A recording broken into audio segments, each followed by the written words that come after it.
भाजपची ऑफर होती, नेमकं काय? नाही, आता मला तसं डायरेक्ट कोणाचाही फोन आलेला नाही. आमच्या काही कार्यकर्त्यांना मेसेज आलेले होते, पण मी त्यांना स्पष्टपणे सांगितलं की मी कुठल्याही पक्षामध्ये जाणार नाही. आपण उमेदवारी त्या ठिकाणी अपक्ष म्हणून उभं राहावं, हाच जनमताचा रेटा त्या ठिकाणी त्यांचा सगळा माझ्या पाठीमागं त्या ठिकाणी लागला. त्यामुळे आता माझा पण नाईलाज झाला की मी कुठल्याही पक्षामध्ये जाणार नाही. मी काल राष्ट्रवादीचा होतो, आज राष्ट्रवादीचा आहे आणि उद्यासुद्धा राष्ट्रवादीचाच राहणार. काय घडलं? तिकीट नाकारण्याची कारणं काय होती नेमकी? अजितदादांच्या संपर्कात तुम्ही होते का? शरद पवारांच्या संपर्कात होते का? किंवा अतुल शेटचं पण नेमकं यावरती काय म्हणणं? नाही, रायचंद साहेब, असं याच्यामध्ये मी माझ्या तिकिटासाठी कधी अजितदादांना किंवा वळसे पाटील साहेबांना कधीच मी भेटलेलो नाही. फक्त माझा विश्वास स्वर्गीय वल्लभ शेठ बेनके साहेबांच्यावरती होता आणि अतुल शेटवर माझा विश्वास होता. पण मला असं खात्री होती का एवढ्या वर्ष जर मी एखाद्या प्रामाणिकपणे काम केलेलं आहे तर मला उमेदवारी 100 नाही 1001% मिळेल अशी मला खात्री होती.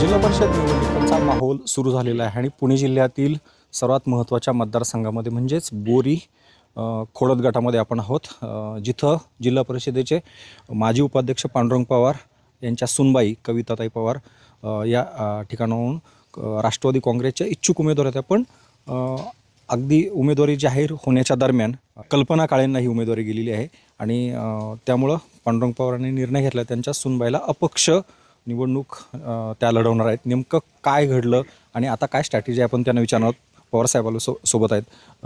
साहेब नमस्कार. रामकृष्ण.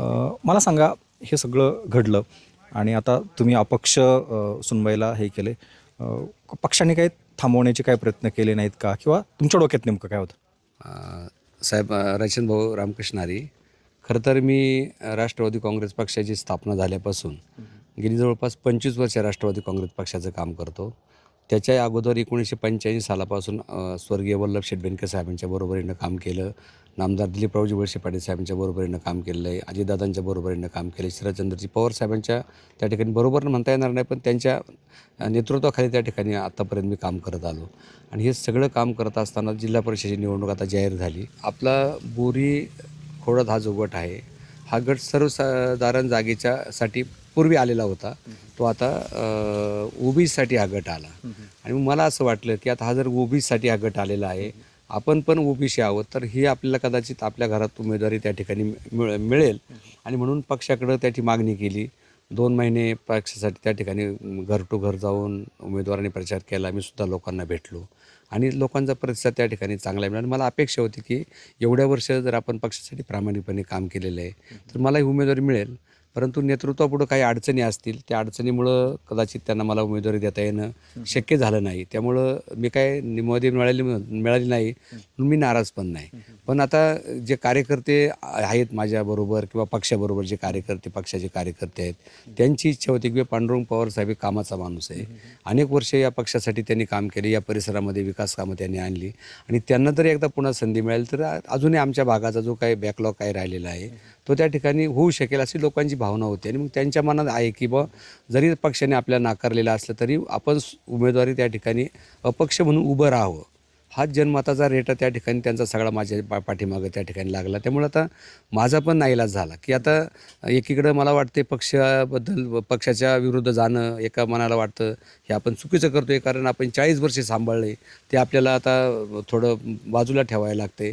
पण आता कार्यकर्त्यांची जी भूमिका आहे की कार्यकर्ते म्हणतात की आता पवार साहेब तुम्हाला थांबता येणार नाही कारण आता आम्ही बरेच पुढे गेलेलो आहोत. त्यामुळं आता अपक्ष तुम्ही सुनबाई आता उभी राहते आणि आमच्या माहितीनुसार राम शिंदेसुद्धा तुमच्या संपर्कात होते, भाजपची ऑफर होती, नेमकं काय? नाही, आता मला तसं डायरेक्ट कोणाचाही फोन आलेला नाही. आमच्या काही कार्यकर्त्यांना मेसेज आलेले होते, पण मी त्यांना स्पष्टपणे सांगितलं की मी कुठल्याही पक्षामध्ये जाणार नाही. मी काल राष्ट्रवादीचा होतो, आज राष्ट्रवादीचा आहे आणि उद्यासुद्धा राष्ट्रवादीचाच राहणार. आता ठीक आहे, एवढा प्रसंग आला ज्या राजकीय घडामोडी घडल्या त्यामध्ये आपला उमेदवारी मिळाली नाही म्हणजे काही लगेच आपण पक्ष सोडायचा नाही. मी सगळ्या नेतृत्वांना मानणारा कार्यकर्ता आहे आणि त्यामुळं मी पक्ष सोडणार नाही. एवढी निवडणूक फक्त अपक्ष म्हणून आमची सुनबाई लढवणार आणि पुन्हा निवडणूक झाली की मी पुन्हा राष्ट्रवादी काँग्रेस पक्षाचाच आहे. असं काय घडलं, तिकीट नाकारण्याची कारणं काय होती नेमकी? अजितदादांच्या संपर्कात तुम्ही होते का, शरद पवारांच्या संपर्कात होते का, किंवा अतुल शेटचं पण नेमकं यावरती काय म्हणणं होतं? आणि रायचंद साहेब असं याच्यामध्ये मी माझ्या तिकिटासाठी कधी अजितदादांना किंवा वळसे पाटील साहेबांना कधीच मी भेटलेलो नाही. फक्त माझा विश्वास स्वर्गीय वल्लभ शेठ बेनके साहेबांच्यावरती होता आणि अतुल शेटवर माझा विश्वास होता. पण मला असं खात्री होती का एवढ्या वर्ष जर आम्ही एखाद्या प्रामाणिकपणे काम केलेलं आहे तर मला उमेदवारी 100 नाही 1001% मिळेल अशी मला खात्री होती. आता त्यांच्यापुढं काही अडचणी आलेल्या असतील तर त्या मला सांगता येणार नाही, पण त्या अपवादात्मक परिस्थितीमध्ये त्याला तो निर्णय घ्यावा लागला असेल, तो दोष त्याला पण देणार नाही मी. ती परिस्थिती त्यावेळी तशी निर्माण झाली असेल, त्यामुळे तो निर्णय त्याने घेतलेला असेल. पण तो निर्णय त्यांनी घेतला तर ठीक आहे. आता जनतेकडं आता आम्ही फिरतो आहे, लोकांमध्ये जातो आहे. लोकांच्या इतक्या भावना त्या ठिकाणी तीव्र आहेत की साहेब आता तुम्ही थांबवू नका, तुम्ही आम्हाला उमेदवार पाहिजे. आता कदाचित जर आता मला कार्यकर्त्यांनी हे पण सांगितलं, समजा उद्या तुम्ही काही वेगळा निर्णय घेतला तर तुम्ही आम्हाला परत आमच्याकडे यायचं नाही, आम्हाला परत विचारायचं नाही. मग जर माझ्याबरोबर कार्यकर्तेच राहणार नसतील तर मग मला पण नाईलाज होईल ना माझा. मग त्यावेळेला काय निर्णय आपण घ्यायचा? म्हणून तर बघा ना, एवढी चांगली परिस्थिती असताना मतदारसंघामध्ये किंवा एकूणच तालुक्यामध्ये राष्ट्रवादीचे 2-3 उमेदवार तुम्ही तर अपक्ष लढवत आहे, पण तिकडं पूजाताई बुट्टे त्यांना थांबवण्यात आलं. त्यानंतर घोलप आहेत, त्यांना पण अक्षदा जी आमदारांचे पे होते, त्यांची मिसेस होती, इतके वर्ष ते काम करत होते, त्यांना थांबवण्याची वेळ आली. जी अगदी गॅरंटीड सीट होती अशा लोकांनाच थांबवलं आणि ते मग विरोधी पक्षात आता गेलेत. तुम्ही मात्र अपक्ष. याचा एकूणच पक्षाला खूप मोठी किंमत मोजायला लागेल असं वाटत नाही का तुम्हाला? नाही, आता मी तालुक्याचा रायचंद भाऊ अभ्यास केलेला नाही. मी फक्त माझ्या मतदारसंघापुरतंच त्या ठिकाणी, कारण मी जरी तालुका राष्ट्रवादी काँग्रेस पक्षाचा अध्यक्ष जरी त्यात असलो तरी मी बाकीच्या तालुक्यामध्ये आदरणीय अतुल शेठ बेनके साहेब त्या ठिकाणी तालुक्याचं कामकाज पाहतात. मी कोणत्याही तालुक्याच्या बाकीच्या कामकाजात त्या ठिकाणी कधीच ढवळाढवळ किंवा हस्तक्षेप कधी करत नाही किंवा त्यांना विचारत पण नाही. मी माझ्या मतदारसंघापुरतं आणि पार्टीचं ज्यावेळेला काम असतं त्यावेळेला ते तालुक्यामध्ये पार्टीचं काम करतो. पण अशा निवडणुकांच्या काळात मी कधी त्यांच्याकडे त्याच्यामध्ये हस्तक्षेप करत नाही. कुठल्या मतदारसंघात कोणाला उमेदवार द्यायचा तो सर्वोच्च अधिकार तो त्यांचा असतो, ते त्याच्यामध्ये निर्णय घेत असतात. माझा विचार फक्त माझ्या मतदारसंघापुरता, कारण या मतदारसंघामध्ये मी जवळपास 1992 सालापासून काम केले. 33-34 वर्ष या मतदारसंघामध्ये मी काम केलेलं आहे. म्हणजे मतदारसंघ पूर्वी बेल्हा राजुरी होता, तिकडं मी 3 वेळा जिल्हा परिषदला निवडून आलो. पण तिकडं जरी मी निवडून आलो असं त्या लोकांनी मला निवडून दिलं 3 वेळाला, त्यांचं मनापासून आभार मानतो मी. पण आज मतदारसंघ बदलला, 8 मतदारसंघ झाल्यामुळं नवीन हा मतदारसंघ आपला तालुक्यामध्ये तयार झाला. पण ह्या लोकांनासुद्धा मी जरी तिकडं निवडून जात होतो तरी ह्या लोकांसाठी मी त्यांना, जे लोक माझ्याकडं काम घेऊन आली, कुठले विकास काम माझ्याकडे घेऊन आली, ते काम त्या ठिकाणी मग नामदार वळसे पाटील साहेबांच्या माध्यमातून असेल, अजितदादाच्या माध्यमातून असेल, किंवा अतुल शेठ बेनके साहेबांच्या माध्यमातून असेल, किंवा नामदार वल्लभ शेठ बेनके साहेबांच्या माध्यमातून असेल, त्या ठिकाणी त्यांचे प्रश्न माझ्याकडे आल्याच्यानंतर मी त्यांच्या माध्यमातून किंवा मी स्वतः काय त्या ठिकाणी प्रयत्न करून ते प्रश्न सोडवलेले आहेत. तुम्ही खूप या मतदारसंघात कामं केलेली आहे. जुना मतदार जर संघ पाहिला विधानसभेचा तर आंबेगावला जोडणारी काही गावं इकडची आहेत, ही मूळ राष्ट्रवादी काँग्रेसची मानणारी आहेत. पण आता राष्ट्रवादीचं चिन्हावरती सुद्धा उमेदवार दिलेला आहे. तर याचा फायदा नेमका कसा वाटतो? म्हणजे तुम्हाला होईल की राष्ट्रवादीच्या उमेदवारालाच होईल त्याचा नेमका? हे सगळं तुम्हाला 7 तारखेलाच कळेल. आता याच्याबद्दल मी काय भाष्य करणार नाही. 7 तारखेला त्याच्यामध्ये तुम्हाला नक्की माहिती मिळेल. निवडून आल्यानंतर नेमकी पुढची स्ट्रॅटेजी काय असणार आहे तुमची? कारण एकूण कौल तर दिसतोय, म्हणजे तुमचा होप्स आणि मतदारसंघात. मी अगोदरच तुम्हाला सांगितलं की मी कालही राष्ट्रवादीचा होतो, आजही राष्ट्रवादीचा आहे, उद्याही राष्ट्रवादीचाच मी असणार आहे. आदरणीय अतुल शेठ बेनके साहेब, नामदार दिलीपरावजी वळसे पाटील साहेब, नामदार अजितदादा पवार साहेब आणि देशाचे थोर नेते शरदचंद्रजी पवार साहेबांच्या नेतृत्वाने किंवा त्यांच्या विचारधारेने त्या ठिकाणी मी काम करतो. त्यामुळं त्यांना मी माझ्या आयुष्यामध्ये कधीच सोडणार नाही, त्यांच्याबद्दल मी कधी प्रतारणा करणार नाही. शेवटचा प्रश्न, या मतदारसंघामध्ये अशी कोणती कामं तुम्ही अगदी मोजकी का ज्याच्या आधारे तुम्हाला लोकांनी मतदान करावं आणि का करावं? आता रायचंद भाऊ, इथं म्हणजे विषय असा आहे की ज्या मूलभूत ज्या सुविधा असतात त्याला आपण नागरी सुविधा म्हणतो किंवा मूलभूत सुविधा, या मूलभूत सुविधा ज्या जिल्हा परिषदेच्या माध्यमातून लोकांपर्यंत पोचवायच्या असतात ते पोचवण्याचं काम त्या ठिकाणी मी केलेलं आहे. याच्यामध्ये मग ग्रामपंचायत कार्यालय असेल, प्राथमिक आरोग्य केंद्राची इमारत असेल, उपकेंद्राची इमारत असेल, किंवा पशुवैद्यकीय दवाखान्याची असेल, स्मशानभूमी परिसर सुधारणा असेल किंवा लोक आपल्या धर्मामध्ये अनेक लोक मंदिराची त्या ठिकाणी उभारणी करतात. पण त्या मंदिराच्या पुढं लोकांची मागणी असते की मंदिर आम्ही स्वतःच्या पैशामध्ये बांधतो की आम्हाला तुम्ही सभामंडप द्या.